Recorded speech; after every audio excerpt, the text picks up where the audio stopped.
Douglas Lima versus Michael Venom Page 2, the rematch, takes place this weekend in the main event of Bellator 267, and I can't wait for this welterweight Bellator bout. I know I typically don't make Bellator breakdown videos, but when there is a fight that is worthy of a prediction video, I will make a prediction video for that fight, and this is one of those occasions, UFC or not. This is a great matchup in the welterweight division of Bellator. I'm assuming this is going to be a title elimination bout as well, maybe not for Douglas Lima, but definitely in the case of Michael Venom Page, because you know how much Bellator wants to wrap a belt around that man's waist and use him as a promotional tool to put Bellator on the map, because Michael Venom Page is obviously a very, very marketable guy. Amazing KOs, amazing highlights, but so far, well, at least according to his last loss to Douglas Lima, he doesn't seem to be able to commit those same KOs and performances against top-level competition. We saw that against Paul Daly, had a little bit of a lackluster fight there, but typically Michael Venom Page is going to put on an amazing performance with an amazing finish. Can he do it against his old rival Douglas Lima? Because the pair of them haven't fought each other since the midway point of 2019. And I know that sounds like not that long ago, but it feels like it's been a very long time since I watched Douglas Lima shut MVP's lights out cold in that cage. MVP's fought 5 times since then. He's won all 5 of them against decently good competition. Douglas Lima is in a little bit of a different situation right now. He won his next fight against Rory McDonald in the Bellator Grand Prix. At the end of that, he won the $1 million. He won the Bellator Grand Prix belt. He won the welterweight title as well. He had accomplished everything that he had set out to accomplish. And since then, he moved up to fight Gegard Mousasi, wanted a little bit more greatness. Didn't look good whatsoever against Gegard Mousasi. Lost that fight. I thought he looked very flat-footed, very old, very laboured, not as much fast twitch muscle as maybe he used to have, and maybe he did pack on some weight, and that's going to make him a little bit slower, who knows. But I just don't think he looked good in any way whatsoever against Gegard Mousasi. But whatever, I guess he didn't get finished by Gegard, which is a pretty good thing, because Gegard can still finish top-level opponents. He finished Rory McDonald pretty easily. So it shows that at least Douglas Lima's not terrible to be losing a decision to Gegard Mousasi. I'm not saying this is a bad thing. I'm just saying within that fight, in that performance, Douglas Lima did not look like himself whatsoever. So he comes back down to the welterweight division, takes on undefeated contender 25-0 Yaroslav Amosov, who was coming off a big split decision win over Logan Storley in a very close fight, and he got kind of really badly smothered by Yaroslav Amosov relatively easily, in all honesty. Yaroslav Amosov becomes the Bellator welterweight champion, and now Douglas Lima's looking back at the rematch of Michael Venom Page. I don't know what the motivation is here. I understand he's going to want to make more money in his career. He wants to obviously get the belt back and maybe retire on top, but he's in a different situation to MVP right now. He's lost a lot of confidence in his last 2 bouts. He lost to Yaroslav, not a bad guy to lose to. Lost to Mousasi, not a bad guy to lose to, but still, those are 2 losses in a row to a guy who's not really used to losing. And if he is used to losing, he loses to Andrei Korshkov, who he redeems his win against twice and beats him twice afterwards, or he redeems his loss against. Then Rory McDonald, who he lost to, but then redeemed that one and came back and beat him. It's a different situation for Douglas Lima here. His confidence is not going to be as high as Michael Venom Page's is on a 5-fight win streak. But then again, there's also something to consider here, which is Lima's the only guy to have beaten Michael Venom Page. So, in the back of MVP's mind as he walks out there, is he going to be thinking to himself, oh my god, I'm going to get KO'd again. This is the guy who KO'd me the first time. But I truly believe, and here's my prediction, that Michael Venom Page is going to get this one done by KO. I think he wins the rematch. The odds... Not the odds, the Tapology prediction rate is very, very close. 52% of Tapology users have Lima winning. Let me see the percentages. 40% of those by decision, 51% of those by KO, and of course, 4% of those by submission. I have no idea why they would pick that, but either way. Michael Venom Page has 48% of the votes. 61% think he's going to get the KO, and then 34% think he's going to win by decision.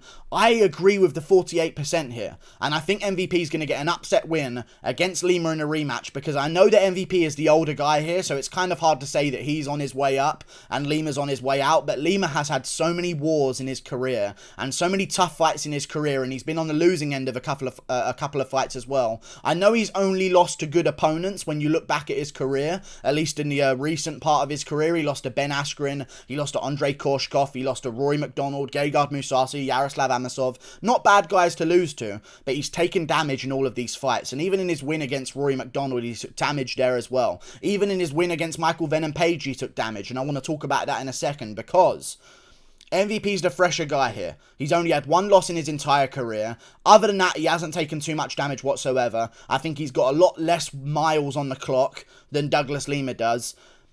And Lima got rocked really badly in their first fight before the finishing blow. Now, I'm not saying that Lima lucked out with his KO win and had a big comeback victory, but I thought MVP was in good control of that fight. Landed a couple of good shots in the first round on the feet, a couple of good exchanges. Then he bolted in again and Lima tangled up one of his legs with his own legs and took him down and just did nothing on top of him for about 2.5 minutes in the first round. So that first round is pretty hard to score in my opinion. I have no idea what the judges scored it as, and I have no idea how I would score that round. MVP landed more shots on the feet. Lima landed a couple of leg kicks, but MVP was going for the oblique kick to the thigh, the front leg side kick to the thigh as well, landing a couple of blitzing combos coming in, then got taken down and Lima didn't really do anything on top. So I guess you could argue that round going either way, but because Lima ended on top, you could also argue that Lima should have won that first round. But it was good to see that Michael Venom Page on his back didn't really have any problems with Lima, and he showed the same thing against Paul Daly as well whenever Paul Daly took him down.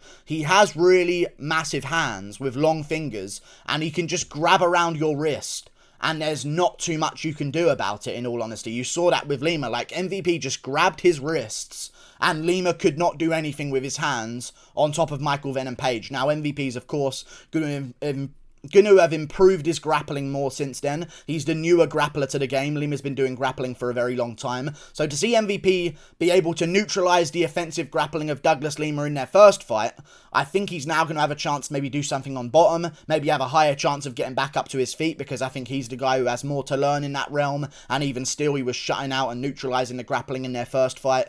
Even still, in the second round of their first fight, MVP landed a couple of good shots. One of them was a blitz 1-2 combo, and the two landed right on the side of the head of Douglas Lima, and Lima got rocked really badly. Really badly. Went a little bit funny-legged for a second, composed himself, and MVP got very excited, very amped up, looking for the finish. Oh my god, here it's going to be. I'm going to get another flying knee KO, this time against Douglas Lima. Lima chops out his leg.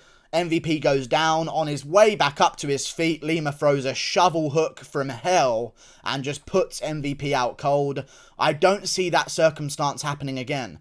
I saw a lot of openings for MVP in their first fight. Lima was covering up with a very high guard, a very closed guard to try and stop the straight punches of MVP. So what MVP was doing was throwing a jab and in his blitz, looping around a right hand behind the arms and the guard of Douglas Lima. And that's how he landed on the side of Lima's head. I just saw a lot of openings for MVP to land those good shots. And I think this time he's going to be a little bit more patient. I think maybe this time he won't rapidly get back to his feet as soon as he can. Lima did land a couple of good leg kicks in the fight, but they didn't seem to do anything whatsoever to MVP. So I don't think they're going to be a huge factor in this one. And plus, I noticed that Lima is not looking like himself. He's not looking as explosive. He's not looking as dangerous. He doesn't seem to have that. And that's the only way I can describe it. And maybe that's testosterone, maybe that's something else. He doesn't seem to have that, with that big aggressive move to try and better the fight for himself. He seems to have been a little bit gun-shy and timid in his last two bouts. And I think that's a sign that I saw with Tony Ferguson in his career. Tony Ferguson, you try and take him down, he's going to do a front flip to get out of it. He's going to do a crazy Granby roll to get out of it. Something like that. Something absolutely crazy, energetic, explosive is going to happen when you try and take down Tony Ferguson, and he's going to escape the position. In his last few bouts in the UFC, he doesn't seem to have that explosive ability whatsoever. And I'm noticing the same kind of trend in Lima's career, and I think MVP is going to go out there massively improved, a bunch of confidence as well. And let's not forget, these last 5 wins for MVP, they've been against good opponents. Early on in his career, he did not fight any good opponents whatsoever. He fought a couple of guys, but if they had good records, they were beating cans themselves. Fought a couple of decently looked opponents' records here, but no one really too amazing. Couple of cans mixed in here and there to keep him busy. Rudy Bears, 16-13. Another opponent when he was 10-0, who was 21-17. Cyborg, that was. He flying kneed him and cracked his skull in, which is really quite bad. Then he fought Fernando Gonzalez, 25-13. It went to a split decision somehow. No idea how. He won that fight quite clearly, but it was a little bit inactive. Not too much happened. It was actually one of the most boring fights of his career. Gonzalez just basically wouldn't engage too much, and MVP just didn't really do too much either. But since then, fought a couple of good opponents. David Rickles has only lost to great opponents like Michael Chandler and other opponents like that. And MVP went out there and got a submission against him, verbal submission in the second round. And that's not a bad win to have, because David Rickles, again, had only lost to Yaroslav Amosov recently, in 2019 as well. Patricky Pitbull, he lost to. Michael Chandler, he lost to. And Amosu, who's a good opponent because he's 14-4, I guess. But those are good names and good records to lose to. And that was a really good win for Michael Venom Page. He then lost to Douglas Lima, but since then, he's upped his level of competition. He's looking better than ever, with his hands especially as well. He seems a little bit more dangerous. He seems to be a little bit better in the grappling department of the fight as well. He beat Richard Keeley, which is not a great win, but it got him back on track. Then he took on some good tests. Gianni Melillo beat him in the first round by a counter right hand. Shinzo Anzai, good win to have. Beat him with a counter cross in the second round. Ross Houston, undefeated Cage Warriors middleweight champion, I believe. Middleweight champion, I believe it was, no, it was the welterweight champion. Undefeated Cage Warriors welterweight champion Ross Houston, 8-0 at the time. And MVP showed huge improvements in his grappling. Houston tried to grapple with him, had some good moments. MVP didn't let him do anything with the grappling whatsoever, and was even out grappling Ross Houston in certain moments of that fight as well, ending up on top himself, winning the grappling exchange, winning the positional control exchange as well, doing more damage on the feet. He beat Ross Houston in like a 29-28 bout, but that's an undefeated prospect on the come up. He's not taking on cans anymore. Recently he fought Derek Anderson, 17-3, good opponent himself, 31 years of age at the time, shattered his nose open. He was on a 3-fight win streak, beating a 12-1 guy in his last fight, lost to Derek Campos, lost to Brent Primus, lost to Marcin Held. These guys aren't bad names either. These guys are not bad names either. Like, I'm going to go with MVP. I think he's fought better competition recently. He's looked better against better competition recently as well. And I think he's going to look better against Douglas Lima, who, although is younger than MVP, seems to be on that slide. And I don't like the look of that. And he looks like he's maybe lost a bit of passion. And why wouldn't you lose a bit of passion? MVP has still got something to prove. He got embarrassed against Lima the first time. Whole hype train derailed. Now he sort of picked it back up a little bit. And if he can beat Lima again, he'll be back on the hype train. But he's still got stuff to prove. He's never held a belt at Bellator. He's never held a belt at a major organisation. He said he wants to win the Bellator belt, move over to the UFC, take the UFC belt as well. He's still got aspirations and plans in his career. I think Douglas Lima, after winning the welterweight Grand Prix at Bellator, tried to become great by beating Gegard Mousasi. And now what else is there for him to accomplish? He's not going to move back up to the middleweight division and get another fight with Gegard Mousasi. I don't see that one happening whatsoever. Is he going to try and get the welterweight belt back? And if he does, like, is it even worth it? Is it even worth it? He's got his own gym. He's got millions in the bank. He's been paid good money in his last few fights.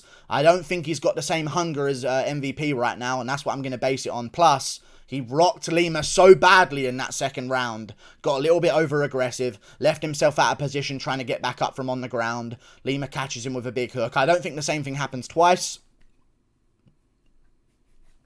I'm going to go second round KO for Michael Venom Page. I think he rocks Lima badly, lands a big shot, lands some ground and pound shots on a rocked Lima who's shooting for a single leg or something like that, starts pounding him behind the ear, finishes Douglas Lima in the first round. Bit of a weird stoppage because, of course, Bellator wants MVP to be champ, but I'm going to go with MVP by KO. I believe in him, great style, good dealing of the leg kicks as well because of his in and out movement. He doesn't stay in the same position for too long, always moving, always in and out. Don't see Lima being able to plant and throw like he usually does against other opponents. And I think that the same thing won't happen twice, and MVP gets this one done. But the winner of this one, if it's MVP, I'm assuming he's going to get a title shot, for sure, against Yaroslav Amosov. If Amosov is still the champion at the time, of course. But even still, we'll see what it goes down. I think if Lima wins this one, he won't get a rematch against Yaroslav Amosov. I think he'll probably get a matchup with like a Lorenz fucking Larkin or something like that, and then they'll try and work that towards a title shot in the welterweight division. We'll see what goes down, but I think MVP wins this one. I think Bellator wants MVP to win this one as well, which is something that you should pay attention to because it's the fight business, and who they want to win typically has some things happen to ensure that they win. Even if they want Joshua to win in boxing, they like stop the fight early at the end to make sure he doesn't get TKO'd, so he still has a chance at a decision win. That could be a robbery, who knows. Fucking Campbell Hatton was on the same card, completely lost a fight. I barely gave him a round of a 6-round fight, and he somehow got the decision given to him and remained undefeated. I mean, I think it's just a little bit dodgy in these smaller promotions. So if it does go to a decision, I wouldn't be surprised at an MVP robbery, or just a clear win by decision as well, but I'm going to go by KO. We'll see how it goes. Tough one for MVP, but I think he gets it done, and I think he's one of the best in the world. I don't see him beating Amosov, though. That's the only problem that I have with this. Amosov is very good at grappling, and I think he's better at grappling than Lima. We saw that in their last fight. And I think that Amosov would quite handily beat MVP. So he's going to have to make massive improvements and maybe just shock the world against Amosov. But I could see him becoming a Bellator champ. We'll see how it goes. Like and subscribe. Thank you for watching. Click that button up there. Toodle pip. I'll see you later. Goodbye.